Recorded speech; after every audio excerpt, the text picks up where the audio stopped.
Shalom, my friends, and shalom, my enemies. This is your old pal, Rabbi Sol Solomon, founder and spiritual leader of Temple Sons of Bitches in Great Neck, New York. And what a delight I will have today, because I will be talking to a theater person. I mean a serious theater person. I mean a person who has been reviewing and critiquing in both a commercial and an academic way Broadway, off-Broadway, off-Broadway theater all over the country, all over the world. As a matter of fact, he is an expert in theater of Japan and Asian cultures. He is also, because of his many, many years teaching at Brooklyn College, he has experienced directing a number of plays and musicals. He has also written and or edited and or co-edited and or co-written more than 30 books about the theater. He's written about Shakespeare. He's even put together theater encyclopedias. My God, the man is a treasure trove. And you can still read his reviews because he writes for places like theaterlife.com and theaterpizzazz.com, and he even has his own blog that we're going to ask about as soon as he kind of trying to get him in there. I'm stalling now. I'm stalling because he was in the waiting room. And now he's sort of vanished and he's having some issues coming in. Oh, I hear him. I hear him. Shalom. I'm here. Shmuel! Hello, shalom to you, Shmuel. Shmuel Leiter, a.k.a. Samuel L. Leiter. Shmuel Abe Leiter. I love it. I love it. I love it. What do you remember about your bar mitzvah? What year was 1953?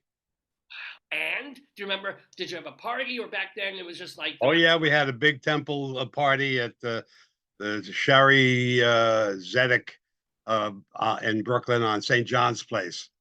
Oh, my God. And do you remember, do you have any memory of your Haftorah portion? Yes, I almost fainted. It was so hot that they had to take me out of the temple into the back room to cool down. It was like 100 degrees, unair conditioned, and I couldn't stand it anymore. So I got to say it, but I didn't see the entire ceremony. Oh my God, wow, because Judaism is about suffering. No matter what, yeah. Even on your bar mitzvah day, God is reminding you, it's not going to be a happy life. It's just, but I think you have had, thanks to the theater on some level, a pretty happy life all these years. Oh, yeah. Do you remember the first theatrical production you ever saw? Yes, 1945. 1945. 1945. My parents took me to see Dark of the Moon, a play about witchcraft in the South and the kind of spiritual, religious, backwoods kind of thing. And it was very, very popular. And that was the first thing. I can still vaguely remember it because they used scrims, and I saw magical things happening on the stage. I was 5 years old. Who was that? Odette or Inge, or who wrote that one? I don't remember. I've heard Pardon? Who wrote the play? Was it Howard Richardson? This I do, but it's actually been a play that's been done over the years a number of times, and the original production was directed by the great Peter Brook. So I didn't know that at the time. How old were you? If they take I was 5 years old. So they took you to. I mean, weren't you scarified? Weren't you sitting there like? I was. I guess I was. Yes, because if I could still remember it now, almost 80 years later, yeah. But it didn't put you off the theater. Were you amazed? No. So what's another show that you saw in the 1940s, presumably on Broadway? Do you remember? Right. Oh, I lost you. Oh, hello, Shmuel. There you are. Okay. Hello, I'm back. What's another show? I think a great memory was 1950, when a neighbor's daughter said that she had a spare ticket to the original production of South Pacific. Now, I was 10 years old, and she said she's got this extra ticket. She can't use it. And actually, she had just the one ticket. And she asked if my parents would let me go. Now, I was living in East Flatbush near Brownsville, and I had to go to the city, to the Majestic Theater, all by myself on the IRT. A 10-year-old. Yeah. 10-year-old, because in 1950, and I took the Saratoga Avenue train from Saratoga Avenue in Brooklyn, and I went all the way to the city on my own. And my parents picked me up after the show and took us to Lindy's. Oh, for Jesus, that's more memorable than any show. Well, no. Was Mary Martin still in it? No, she wasn't in it. Martha Wright was in it. Her Martha substitute, Ray? Martha or Wright? Martha Wright. Right, Martha Wright was in it. Yeah. Okay. Wow. Wow. All right. So it So wasn't the. It was a year after the original show had opened, but it was still running. It was a big hit. it's great. It's South Pacific So I production. saw the original South Pacific at 10 years old on my own, and traveled to the city to see it by myself. So at that point, were you hooked? At that point, did you even know by like high school?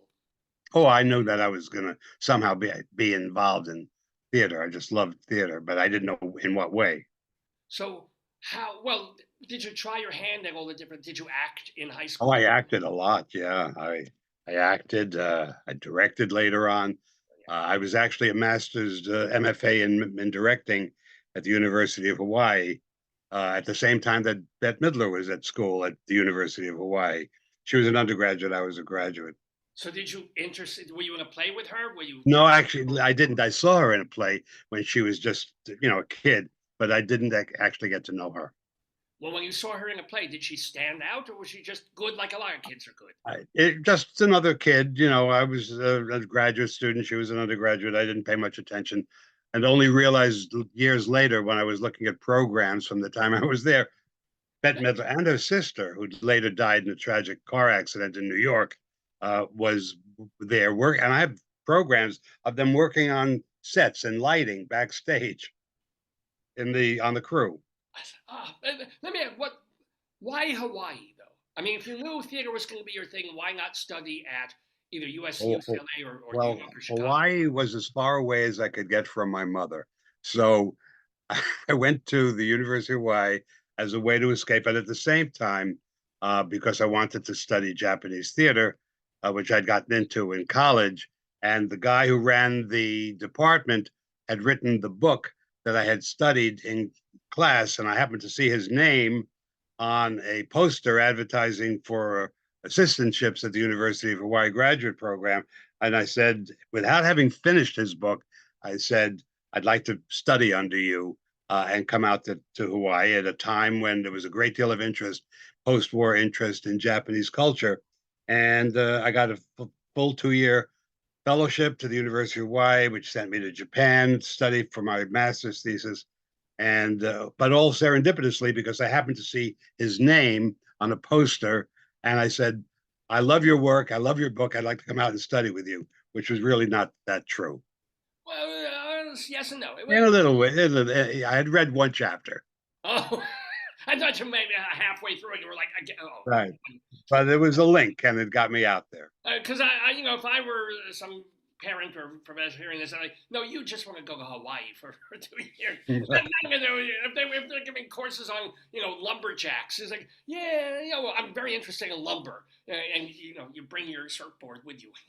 But let me ask, what was it at that young age about Asian and Japanese theater that just caught you? Well, I was in this class with professor named Bernie Barrow, who was actually a very popular actor. He played the lead on the television show series called Ryan's Hope, which was a long running soap opera. He had us read this book by Earl Ernst called The Kabuki Theater. And there was one chapter in it that really got my interest about the runway through the audience. And I said, well, that's something that if I were at the time, there was a lot of experimental theater going on, audience and actors mixing and so forth. And I thought that was a great idea because it had not yet been something that became popular in American theater, this kind of audience relationship to the actors. And I was so fascinated by the use of this architectural unit that went through the theater for the entrances and exits of all the major scenes in the theater, something like the runway that you see in burlesque or so forth. And it actually came from this runway in the Japanese theater, and it just fascinated me. So I thought, well, I'd like to go out there and study that. And I had no idea what I was getting into, but on the basis of that one chapter and that one architectural feature, it changed my life. It's rather, and it is interesting that the first show you ever saw was directed by Peter Brook, who was another person who ended up, changing the mechanics of where the audience is in relation to the show and things like Marasad and stuff like that. So Right. I'm surprised you didn't catch it from Peter Brook, just osmotically I don't even know if Peter Brook, as I remember, may not actually have been involved in the New York production, but it was the original production was directed by Peter Brook in England. So once you started, learning about Japanese and Asian theater and Kabuki and especially Kabuki, I mean, beyond the audience relationship, what else intrigued you and how did you incorporate that, if at all, when you were directing all those shows at CUNY and Brooklyn College many years later? Well, I didn't do it too often because the opportunities to include that kind of material in in American or Western theater were not that many. But as my master's degree project, I directed a play by Brecht called The Caucasian Chalk Circle. And my choice was to take everything I had studied about the Kabuki theater and make the Kabuki experience part of the play, part of the Caucasian Chalk Circle, which is set in China, Georgia. in Georgia, actually, not our Georgia, but the Georgia in the near Russia and Tbilisi and so forth. And so I transposed all these techniques of the Japanese theater into with poses and the costumes were based on kimono. And so it was what later became called fusion theater. Fusion theater is actually a movement from the last 30 or 40, maybe a little bit more years, and this preceded that, of taking two cultures and assimilating them so that they become an artistic unity. And so using Chinese techniques in a Western play or Japanese or Indonesian or whatever. Nowadays, Japanese people will holler at you and call it appropriation. Yes, exactly. But still, it's a very common technique, and it's called fusion theater. Yeah. No, and by the way, how many times have you directed Pacific Overtures? I'm just wondering. How many times have I directed what? Pacific Overtures. Because you must. I haven't actually ever directed it, but I was involved as a somewhat critical viewer of the original production because I thought that they had sort of mishandled some of the Japanese theatrical techniques. So I was being very purist oriented, and the way I responded was, "Oh, I know more than they do," and so I got involved. I was actually in a discussion at the Asia Society in which several of the people in the show participated, and I was being a little bit of a prig about, what they could have done.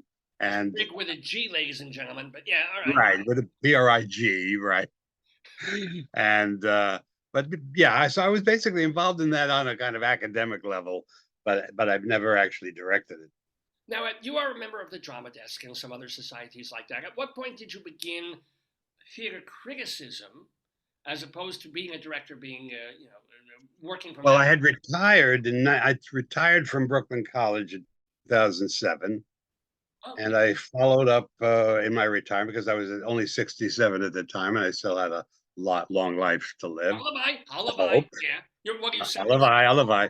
How old are you now? 83. I thought you were. I swear to God, you look 40. This is what is your secret? Before we get back to the how the heck? I mean, I'm serious. You're 83. Yeah. I mean, you're 2 years older than Joseph Biden, and I wish you were president. What the fuck? How do you do it? Well, I would not want to be president. I don't think I have the energy to be president. I'll tell you that.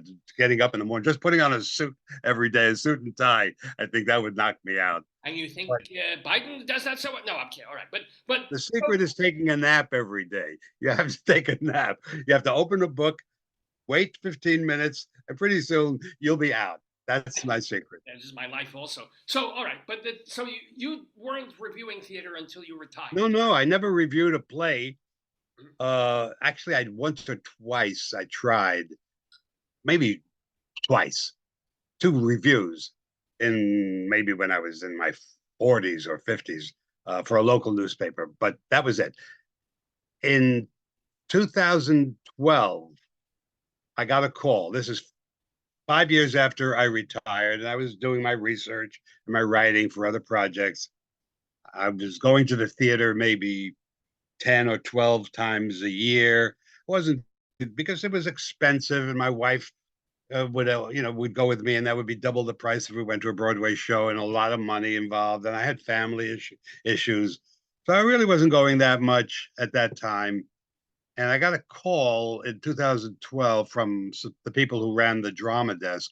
Would I like to be involved as a nominator for the drama desk, which meant you had to go to see every show that was drama desk eligible.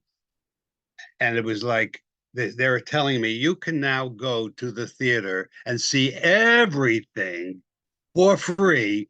And in most cases, take somebody with you. Yep. Yep. So I said, what? Win-win. It's like, the candy store was open. So I took advantage, and I realized after I got involved that, you know what? Because every week we had to, or every 2 weeks after we saw 7 or 8 or 10 or 12 or 15 shows, it was 300 shows a year. Yep. Yep. And we would get together for a meeting as it was run then. It's not the same way now. And you would have this meeting where you sat with 5 or 6 other members of your nominating committee, and you discussed the plays. And I realized in the discussion of the plays that maybe I had something to say. I'm not saying what I said was great or brilliant, but I was able to express myself in a way with other professionals in a way that I'd never been able to do before. And then I also realized that in order to become a permanent or a more lasting member of the drama desk, I would have to have some proof that I was doing this. So I started a blog where I started to cover all the shows.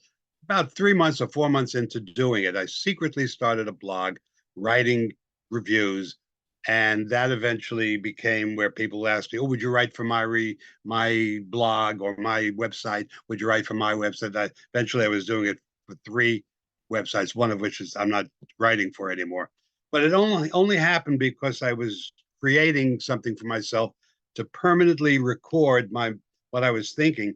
Also, because at the end of every season, when you had to consider all the plays that you had seen that season, I had a record of it. I had written it up, and I knew I could go back and see what did I think about this play and that play and so forth. So it all happened when I was 72 years old, writing my first reviews on a regular basis. And from there, you're not on. Are you still in the nominating committee, or you're gonna have to see? No, I did 2 years. That was it. It's a hell of a job. Yeah. It's seeing all those shows, and especially I live out near JFK, so it's getting on the train. In those days, I used to drive into the city, but I would the traveling back and forth, and I'd sometimes see 5 shows in a weekend. I'd see a Friday night, I'd see 2 matinees on Saturday and Sunday each, and a matinee on Saturday and Sunday, and an evening show when there was one, and sometimes a third because there might be a children's show on a Saturday morning. So it was, a real mishigas. So it's a nutty. Dave, I haven't, but Dave, who produces this program, lived that for many, and he was living on Long Island and dealing with all that. So yeah, he would right. Exactly. Let me ask you though, in that period of seeing, what was the worst thing you ever saw? It's hard to say because I used to have, I would write reviews, and eventually I'd start to put stars, or I had a little figure of myself, a cartoon figure with the thumbs up and the thumbs down. And when it became a 2 thumbs down, that really meant it was off the charts bad. But I don't want to pick anyone out in particular, there because had to be things if I could even remember. Oh, yes, you can. Okay, there had to be one where you just was like, you're sitting there like the audience and the producers at the end of Springtime for Hitler, like, Yeah, come on. Gotta be something that you remember just was Well, so the thing with the unforgettable. drama desk when you were nominating and you had to see everything was they had a rule. You could not walk out in the middle of the show. Yeah. And you could fall asleep, but you could not walk out. They had a rule that a 5 block rule. At least this was the head of the drama desk's Was rule. that William Wolf Uh, back then, or? 5 block, you don't speak to your partner or whoever you're with or Oh yeah.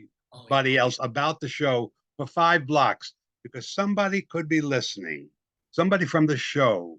And since the show may at that time probably hadn't opened yet, but we saw it all in previews, they didn't want us to divulge our opinions publicly, even talking in the street. No. And that I've seen over the years when I stopped being a member of the nominating committee. I would start talking to somebody in the street, and somebody would be walking alongside. Oh, you really thought that? Or you really thought, oh, I thought it was great. Well, I thought it.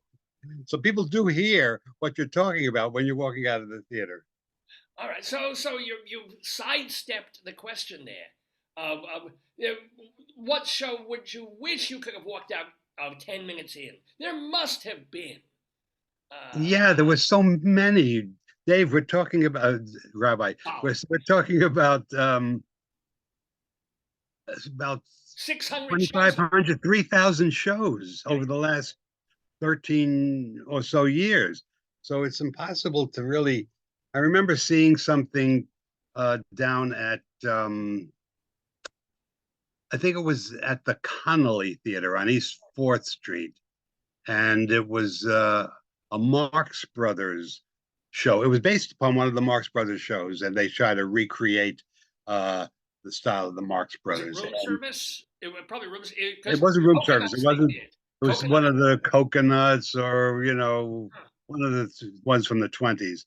Ducks. I can't recall which one, Yeah. but I really thought it was bad, and I said what I thought in my review, and somebody from the show, the writer of the show, got back to me and challenged me on how did I know this, that, and the other. I pointed something out, and I said I showed him the research that I had done, where I quoted exactly how they had altered something that was in the original show. So he himself realized that he had made a mistake. That's exclusive of the fact that it was badly done, but the fact that they'd made such an egregious mistake and he didn't accept it at first. And then when I pointed it out, quoting from another source. So I remember that incident because the show was not only bad, but had gone off the tracks in another way. So let me ask a question that I'm sure you won't have trouble answering. What are one or two of the best shows you've ever seen? Again, we're talking about I know. enormously, with 2 or 3,000 shows. I can say this season or last season, it would have been actually the show that I enjoyed most is a show that's still running off Broadway and that I think was just for sheer enjoyment and pleasure was a musical called Titanic or Titanic. It's Oh, a spoof on. I just had a great time at that, where they do Celine Dion is a character or a character based on her, and they do a takeoff on the movie. So that's a show I really enjoyed. It doesn't compare perhaps with the greats, the the Leopold Stotts and so forth like that. But but you had a that fantastic was a show time. that is just for sheer mindless entertainment. I enjoyed. Now, by the way, we should mention, you talk about a blog. Your blog is SL Leiter, Leiter, right? But better simply to go to theater's lighter side. That's easier. Yeah, Theaters spelled with an RE or an ER. with an RE. Theater, no apostrophe. Yes, Theaters. there is an apostrophe. Yes. Wait, Theater's how do you have an apostrophe? possessive. Uh, wait. Theater's lighter side. It's the lighter side belonging to theater.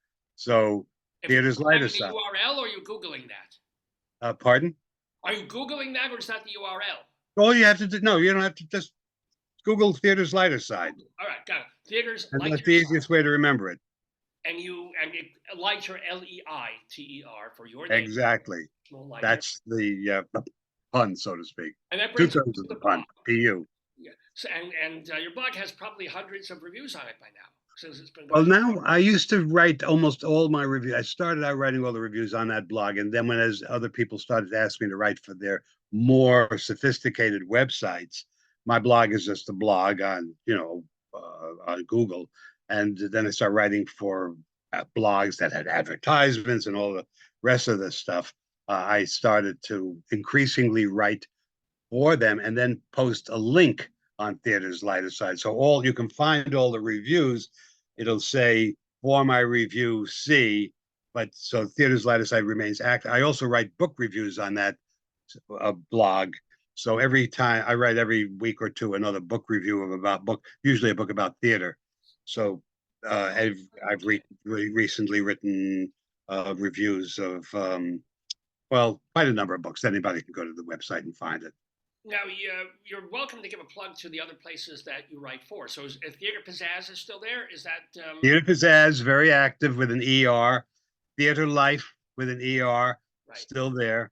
I have to remember to add the ER and take away the RE when I write those reviews, except for those theaters that are still called ER. No, yeah, it's just that that's such a or make the theater buy two URLs. Just have Right. the RE, have the ER. It costs you $20 a year. Theater, right. Yeah. Anywho, we're talking with Samuel L. Leiter about his life in the theater. Let's also talk about your life as a educator. What was like the most rewarding thing about teaching theater to college students for many, many Well, years? it was a secure profession and a way to stay in the theater because you could talk about, teach theater, and also do theater in a way that you didn't have to worry, where's my next job coming from? So, although I was involved in theater professionally for a while, when I got out of college, I was mostly, and even when I was in college, summer stock and so forth. I had a family by that time. I had a kid, and I had friends. Many of my friends went on and became very, successful in the theater as either directors or playwrights, actors. But I went the more conventional route. I became a college professor and got my doctorate when I was 27.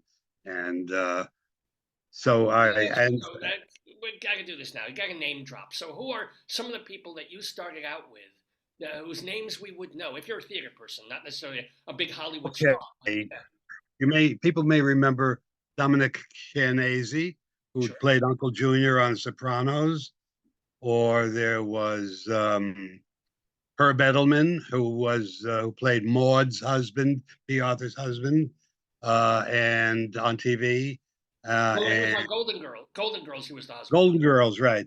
And Amazing. Yeah, yeah. Joel Zwick, who directed My Big Fat Greek Wedding, and also countless TV sitcoms that he originated.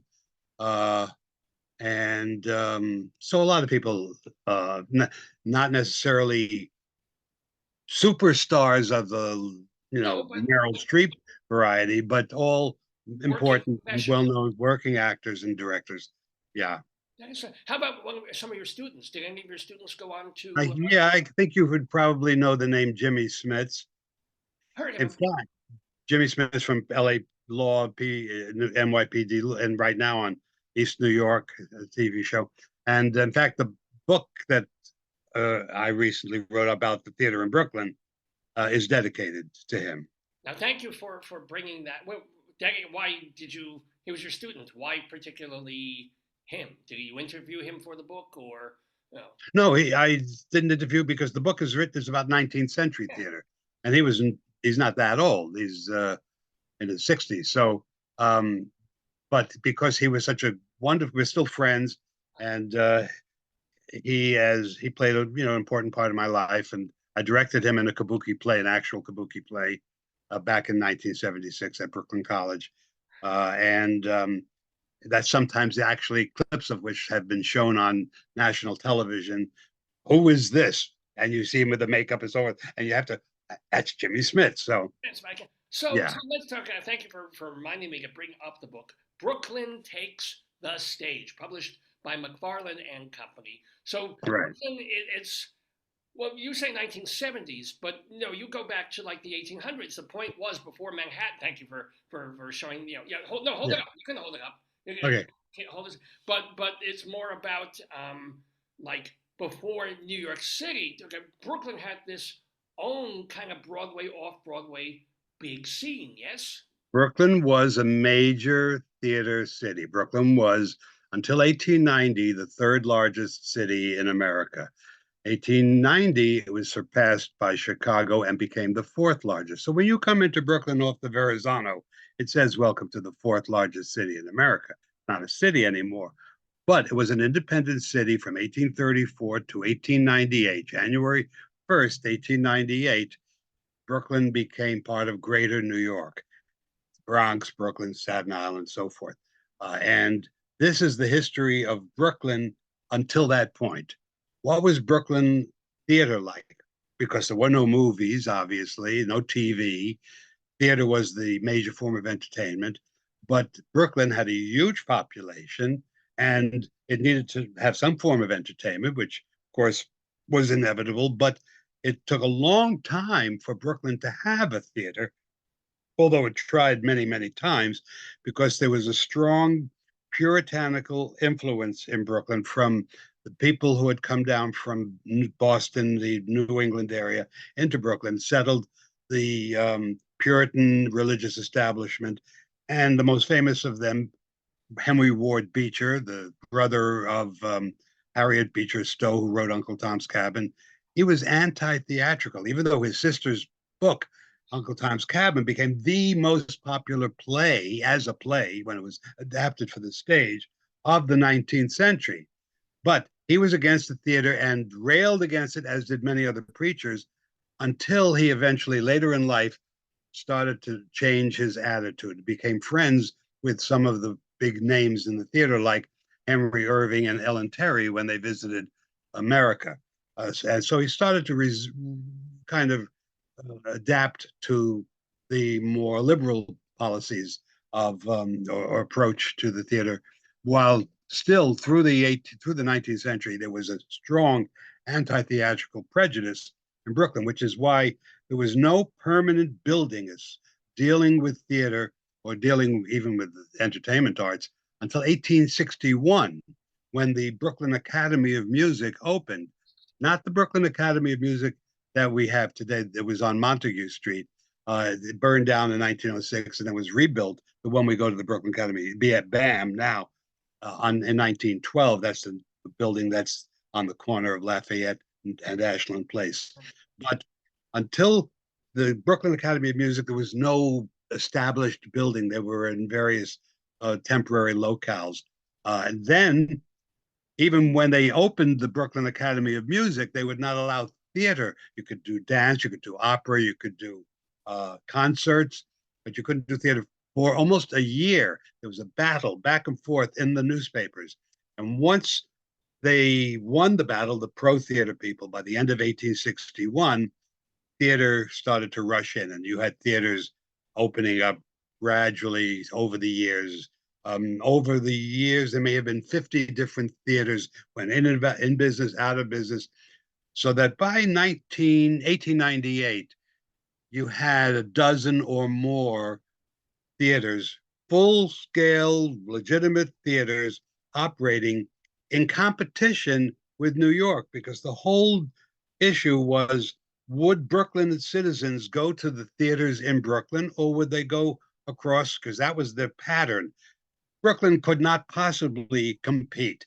Brooklyn theater could not possibly be as good as the theater across the river. So until the bridge was built, people had to go mainly by ferry. And even then, they had to take a cab or a hansom a taxi, a horse and buggy, or the other forms of public transportation, horse car, to get to the bridge. Then they had to go, or rather to the ferry.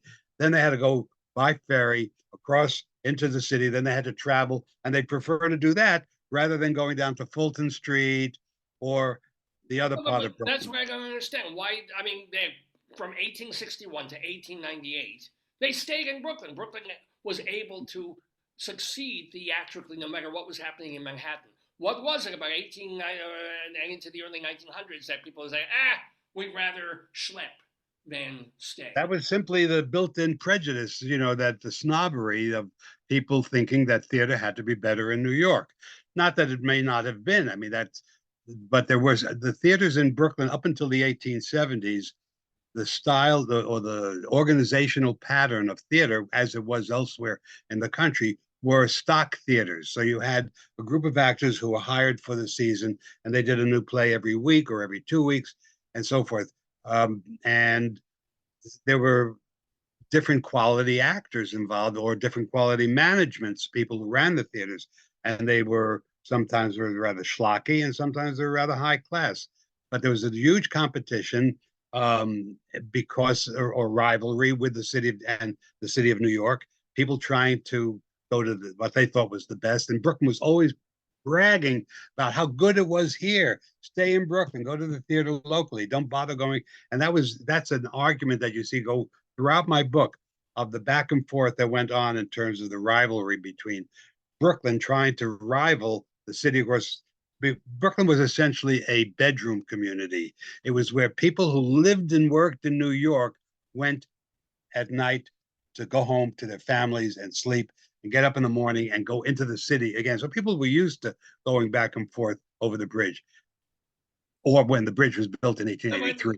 It always struck me, someone who has a synagogue in Great Neck, New York, and is part of the Long Island, never understood why Long Island never took off. It's like people who had to go by train for an hour and a half and come to Broadway or up Broadway, and yet Long Island, there was the Gateway. There's a Playhouse in Northport. It just for decades it's there, and people there's a lot of student stuff, where you teach dance class and kids take drama classes. But in terms of a set good Long Island theater 3, I mean, I never understood why. Never understood why it never took a foothold.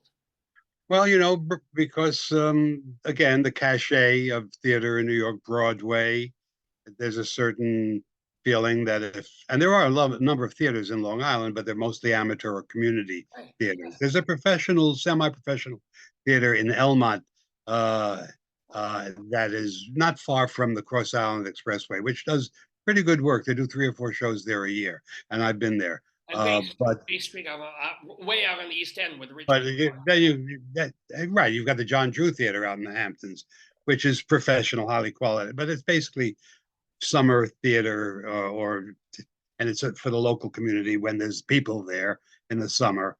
But you don't have the kind of ongoing theater because it's not that well populated when you think of people spread out all over Long Island. It's not like the density that you have in an urban environment like New York. So people aren't coming from out of town.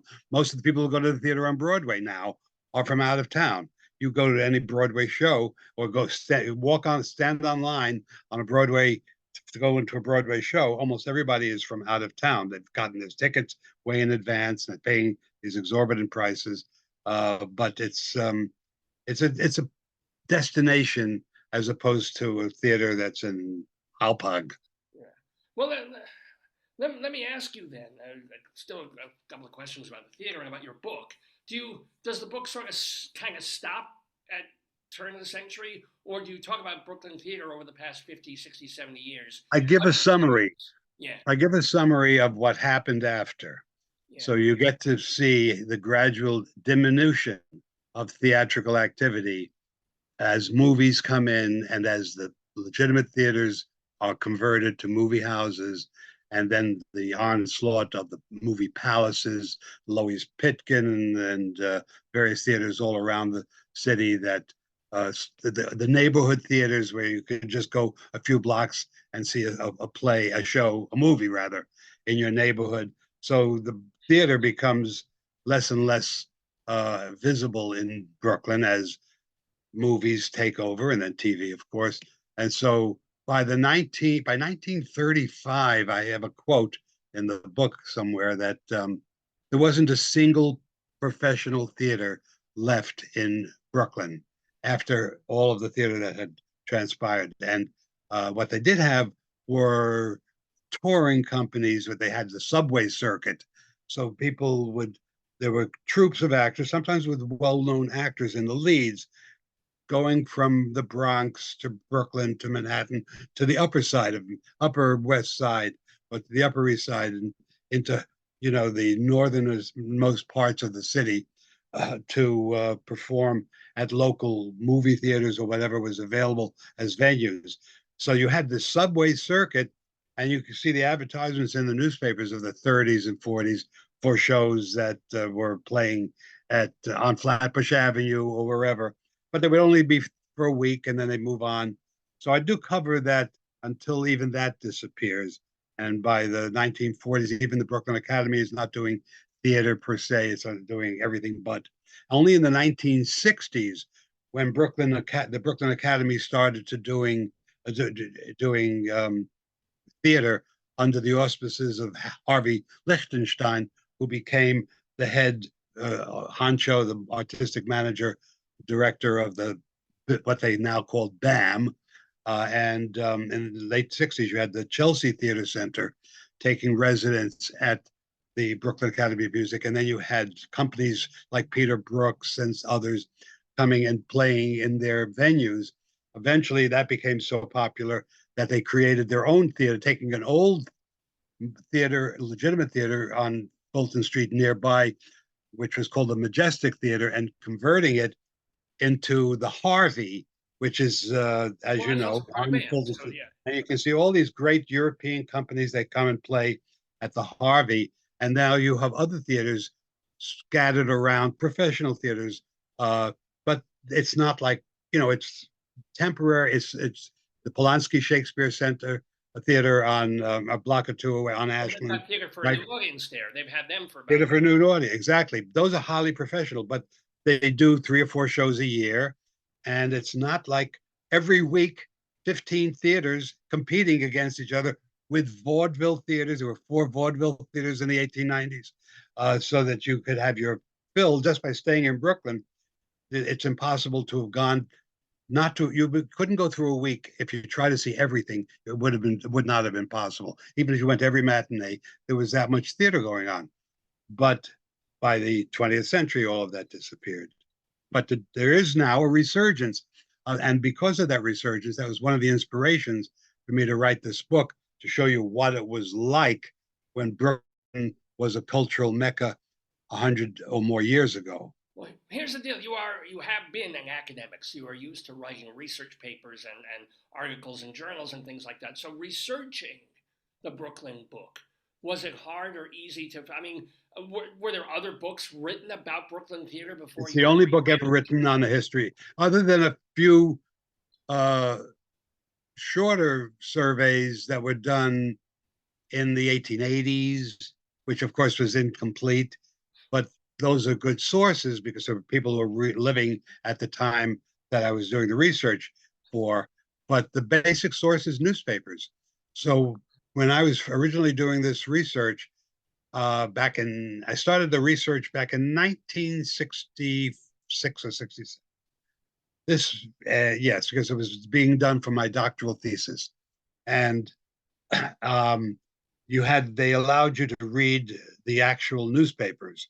So you had they would bring out these huge volumes for a particular year, the Brooklyn Eagle, the Brooklyn Daily Citizen, the Brooklyn Daily Times, and you would have these huge pages that you have to turn. And as you did, the flaky paper would fall apart in your hands. Now, all of that stuff has been digitized. Sure. So in redoing that material, the study that I had done with the raw flesh of those old newspapers, I was able to now go online and actually see all of these newspapers, all of them copied onto digital format, but themselves, sometimes because of the original that they were being copied from, you could see half the pages missing because it had disintegrated. So sometimes you're missing, and you still have to search, which is not the easiest thing, on your computer, page by page, and do searches for theater reviews, whatever.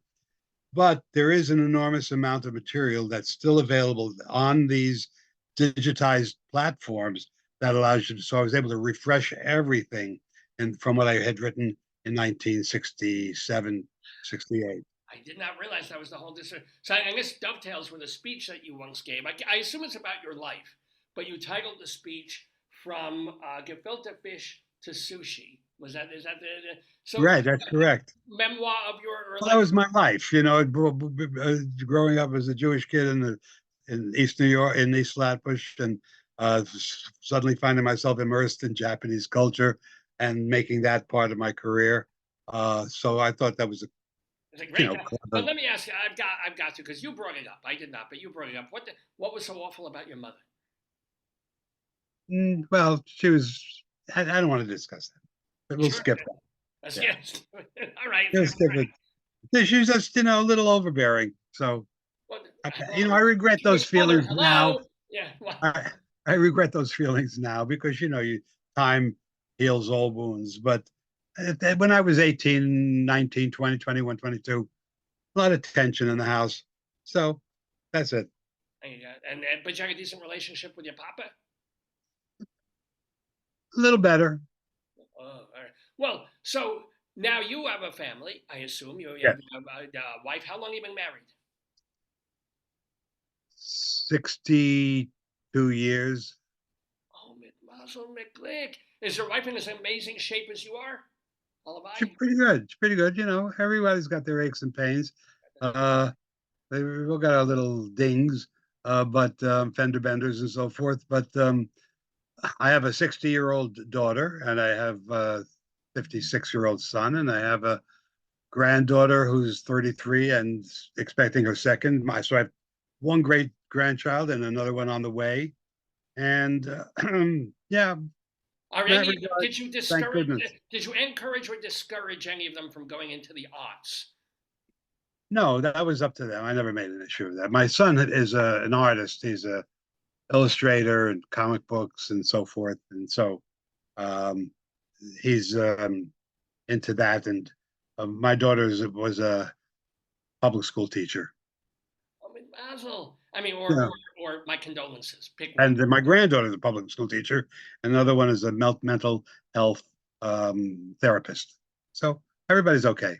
So let me ask you, well, let me remind people that we've been talking to Samuel L. Leiter, Leiter. He has a blog which you can find by going now.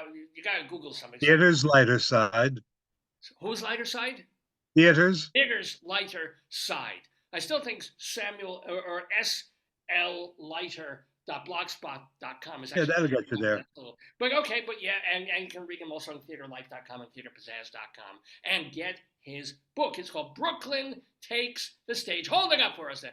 Brooklyn Takes the Stage by you. 20th, 19th century theater in the city of, I assume that says Brooklyn there, by you from it's McFarland and Company Books, available wherever books are sold. Is there a digital? Can people also get it on Kindle or those kinds of I things? don't know if it's out on Kindle yet. I can't say. I haven't followed that, so they didn't tell me.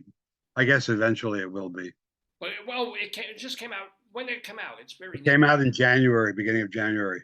Yeah. Mazel, Mazel. So this is exciting, and it's been wonderful to have you on the program. Let me ask you though. This is a question that we're coming. Um, Two different questions that are coming from my mind. But one of the themes of this program has been artificial intelligence. Artificial intelligence? Artificial intelligence. Yeah. Do you think that within 5, 10 years, AI will be able to write a great play? No, Why? no. I mean, probably be able to write plays, but writing a great play, I doubt it. It's hard enough for the greatest geniuses of playwriting. Even, I mean, how many great plays did Tennessee Williams write or Arthur Miller? Even Shakespeare wrote a lot of Well, do you clunkers. think AI could write a better bad play than a bad Tennessee Williams play? Maybe. I mean, I can't put it past AI, but it's possible. I can't predict, but I doubt that anybody will write a great play. And very few great plays are ever written to begin with. And so I don't think that they'll probably be able to write a passable play. I wouldn't be surprised given the way it's moving. Now, last question for you. Since you've been going to the theater, you've been now still going to the theater post pandemic. Everybody's theater forever is the invalid. Broadway is the fabulous invalid. It's always dying. It's always a problem. Nobody's coming to the theater. Nobody can afford it. Is that what you're seeing, or are you more optimistic? No, I think that's happening even increasingly. So as you see, especially in the post-pandemic years, the lack of support that the theater has been receiving, the fact that so many major nonprofits are cutting back to such a degree. There's no programming going on for some extended period of time. The Mark Taper Theater in California, Lincoln Center in New York, they're all cutting back. The Public Theater had to cut, I think, 20% of its staff. Well, Oscar Eustace is still making $1 million, but yeah, they're caught, no, which is fine. But the question is, it cyclical though? Will we look back in 5 to 10 years and go, oh, I back a don't boom, people are think, going back to the shows? I don't think so, because this doesn't seem to be the theater isn't doing enough to bring in the people that it needs to in an affordable way. So you, if you had theater that was available, the kind of theater that's available, but more accessible to a larger number of people, I think it might be different. But it's such an expensive procedure, especially with the unions and all of that. Everybody's got to make a living. You have to accept that, but it's a kind of vicious cycle, and the theater is going to struggle for a while, and Broadway will only become more commercialized than it is. With, as you see, one more, uh, what do you call it, a jukebox musical after the other. I mean, what is a Broadway season now except a musical series, a series of shows that are based upon the music of some already established person, where they try to tie it together in some creative, original way or biographical way. But it's basically one after the other of that. And Yeah, if we didn't have the institutional theaters, I wonder how many plays we'd have. If we didn't have the big, yeah, if you didn't have the nonprofits, if you didn't have the second stage, you didn't have Roundabout, you yeah. didn't have the public, if you didn't, what would you have? Uh, it's um, it's all about making that buck because it costs so much money. I But who remember are when these it was the people who make enough money that $250 a piece for an orchestra seat to see Bette Midler or to see Hugh Jackman or to see whatever? And apparently there's people who make such money that they can do this a few times a year. All right, so it's $700 to see Hamilton, but it's Hamilton. It's like, who are these people and what jobs do they have and how do I get in their wills? I do not, tell me this, because even you understood. You had. I assume a fan, but you were in academia for all these years. You put aside a little nest egg. You got, you were. I mean, I stopped going to the theater for a while, as I mentioned, started going less and less. That was 20 years ago, 12, 15 years ago. I was going increasingly less. I can't understand. I know friends. In doing this and going to the theater all the time, I meet people all the time who are always there. They're not critics. They're theater goers. There are some people who see everything.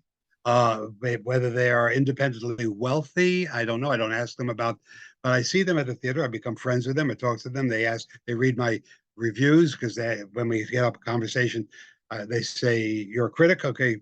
What's your site?" And I put them on my mailing list.